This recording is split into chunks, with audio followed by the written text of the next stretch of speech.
नमस्कार, स्वागत है आप सभी का। आपके साथ मैं हूं स्वप्निल। इस वक्त की सबसे बड़ी खबर सुन लीजिए। कोरोना को लेकर सख्ती बढ़ेगी। गृह विभाग आज गाइडलाइन जारी करने वाला है। यह बड़ी खबर आपको बता रहे हैं। देखिए, हाल ही में सरकार की ओर से कई बार अपील की गई कि हम खुद से सुधर जाएं वरना सख्ती करनी पड़ेगी, और आखिरकार सख्ती की नौबत आ ही गई। गृह विभाग आज आदेश जारी करेगा, गाइडलाइन जारी करेगा। रात 10 बजे से नाइट कर्फ्यू का समय होगा। फिलहाल नाइट कर्फ्यू का समय रात 11 बजे से 1 घंटा उसे बढ़ाया जाएगा। रात 10 बजे से नाइट कर्फ्यू का समय कर दिया जाएगा। रात 10 बजे की जगह 9 बजे से बाजार बंद होंगे। अभी बाजार जो कि 10 बजे तक बंद करने थे, अब उसे 9 बजे बंद करना होगा। साथ ही विचार इस बात पर भी चल रहा है कि 8th क्लास तक स्कूलों में 8th क्लास तक को बंद फिलहाल रखा जाए, और जो कोचिंग संस्थान चल रहे हैं, स्विमिंग पूल्स हैं, उनको भी लेकर सख्ती बढ़ाई जाएगी। बिना मास्क वाले व्यक्ति को सामान बेचने पर दुकान सीज हो सकती है।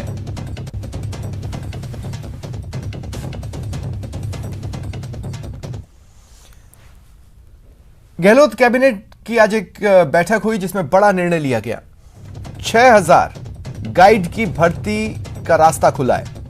ये बड़ी खबर आपको बता रहे हैं। पर्यटन के क्षेत्र में 6000 गाइड की भर्ती के रास्ते को खोला गया है। नई पर्यटन नीति को मंजूरी दी गई है। साथ ही राज्य की महिला नीति को भी मंजूरी दी गई है। सोलर प्लांट के लिए जमीन आवंटन के जो प्रावधान है उनका सरलीकरण किया गया है। कैबिनेट की बैठक में कोरोना का मुद्दा भी छाया रहा। कैबिनेट की बैठक में महिला नीति, पर्यटन नीति को मंजूरी मिली है। सोलर प्लांट के लिए जमीन आवंटन के प्रावधान का सरलीकरण हुआ है। साथ ही सीएम चिरंजीवी योजना के लिए कल से रजिस्ट्रेशन होगा। अच्छी या ठीक ठाक आय वर्ग वाले जो लोग हैं उन्हें 800 रुपए, और गरीबों के लिए फ्री में रजिस्ट्रेशन हो सकेगा।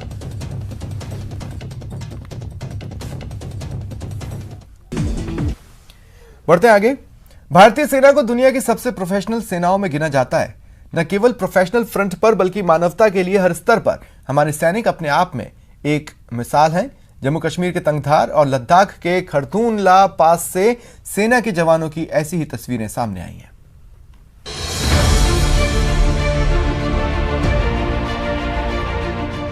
ये दोनों तस्वीरें भारतीय सेना के जवानों के हौसले और हिम्मत की हैं, जिसके सामने पहाड़ जैसी चुनौती भी टिक नहीं सकती। भारत के उत्तरी छोर पर सुदूर पहाड़ों में जहां दूर दूर तक मदद की उम्मीद नहीं थी, वहां मदद के लिए पहुंचे सेना के ये जवान किसी देवदूत से कम नहीं थे।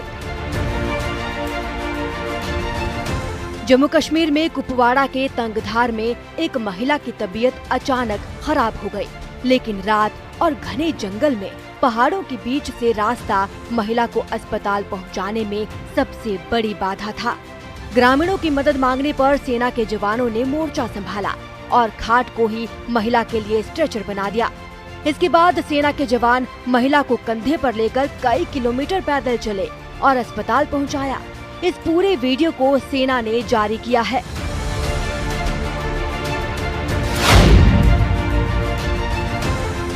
लद्दाख में खरदूनला पास सबसे ऊंचे मोटरेबल ट्रैक में से एक है।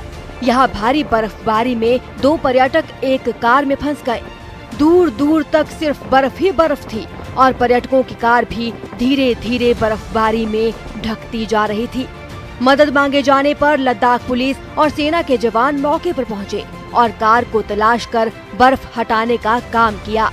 इसके बाद रास्ते से बर्फ हटाई गई और फिर कार को टो करके पर्यटकों को सुरक्षित स्थान पर ले जाया गया।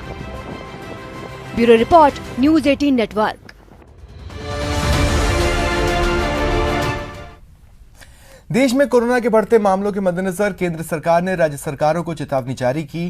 केंद्र ने राज्यों से कहा वो वायरस को फैलने से रोकने के लिए तुरंत जरूरी कदम उठाएं। वहीं लड़ाई को और मजबूत करने के लिए कल से टीकाकरण का विस्तार भी होने जा रहा है।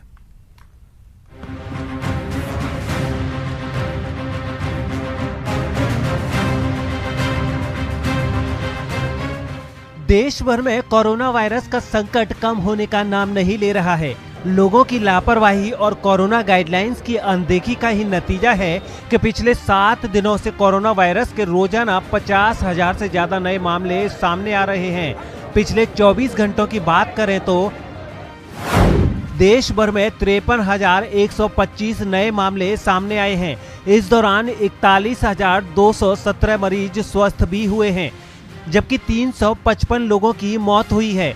वहीं 5.49 लाख लोगों का इलाज चल रहा है। देश में अब तक करीब 1.21 करोड़ लोग इस महामारी की चपेट में आ चुके हैं, जिनमें से 1.14 करोड़ स्वस्थ भी हो चुके हैं, जबकि 1.62 लाख लोगों की जान चली गई है। इसके बावजूद कोरोना वायरस को लेकर लोग लापरवाह बने हुए हैं। देश के 6 राज्यों में कोरोना वायरस को लेकर स्थिति गंभीर है, जिसके मद्देनजर केंद्र सरकार ने राज्यों को जरूरी कदम उठाने के निर्देश भी दिए हैं। 10 सबसे ज्यादा प्रभावितों में महाराष्ट्र के 8 और दिल्ली का 1 जिला भी शामिल है। पंजाब, छत्तीसगढ़, मध्य प्रदेश, तमिलनाडु, कर्नाटक और गुजरात में भी कोरोना तेजी से फैल रहा है। केंद्र ने सभी राज्यों को कोरोना गाइडलाइंस को लेकर कड़ाई करने को कहा है। होम क्वारंटाइन की निगरानी, contract tracing, Covid appropriate behaviour और कोरोना टेस्ट बढ़ाने को कहा है। हमेशा की तरह महाराष्ट्र और केरला में पहले भी जब बढ़े थे तो वहीं पे बढ़े थे। इस बार फिर महाराष्ट्र केरला में केसेस ज़्यादा हैं, और अगर आप डाटा देखें तो 6 राज्य में ही 76% के टोटल केसेस हैं, चाहे वो कर्नाटका है, महाराष्ट्र है, केरला है, तमिलनाडु है, गुजरात है और पंजाब है। इफेक्टिव एंड प्रॉम्प्ट आइसोलेशन होना चाहिए जो लोग पॉजिटिव हैं उनका, और उनके क्लोज कॉन्टैक्ट्स की इमीडिएट ट्रेसिंग होनी चाहिए with in the first 72 hours. और जब ट्रेसिंग हो गई तो उनका फिर टेस्ट होना चाहिए। आखिर आप ट्रेस क्यों कर रहे हैं? इसीलिए कर रहे हैं कि आपको पता लगे कि वो पॉजिटिव हैं कि नहीं। कोरोना वायरस के खिलाफ लड़ाई को मजबूत करने के लिए कोरोना टीकाकरण अभियान का विस्तार गुरुवार से होने जा रहा है, जिसके तहत 45 साल से ऊपर की उम्र के सभी लोगों को टीका लगेगा। कोविन ऐप के जरिए ऑनलाइन रजिस्ट्रेशन किया जा सकता है। ऑन साइट रजिस्ट्रेशन भी लोगों को उपलब्ध होगा। 45 साल से ऊपर के 65 लाख लोग एलिजिबल हो जाएंगे। कल से वैक्सीनेशन को बड़े स्केल पे स्टार्ट किया जा रहा है, और दिल्ली के अंदर 500 सेंटर चल रहे हैं। सभी का टाइम 9 बजे से 9 बजे तक, सुबह 9 से रात के 9 बजे तक कर दिया गया है। दोपहर 3 बजे से रात के 9 बजे तक बिना रजिस्ट्रेशन के आप डायरेक्टली वैक्सीनेशन सेंटर में जा सकते हैं और वहाँ पे वैक्सीन लगवा सकते हैं। कोरोना टीकाकरण अभियान के विस्तार के साथ केंद्र सरकार ने कोरोना की दूसरी लहर को लेकर सभी राज्यों को चेतावनी भी दी है। सरकार ने साफ तौर पर कहा है कि देश में कोरोना के हालात बद से बदतर हो रहे हैं और लापरवाही बरत रहे लोग पूरे देश के लिए जोखिम बढ़ा रहे हैं। ऐसे में सभी राज्य सरकारों को अपने यहाँ कोरोना वायरस को फैलने से रोकने के लिए कोरोना गाइडलाइंस का कड़ाई से पालन कराना होगा। Bureau report, news 18 network. फिलहाल इतना ही, नमस्कार।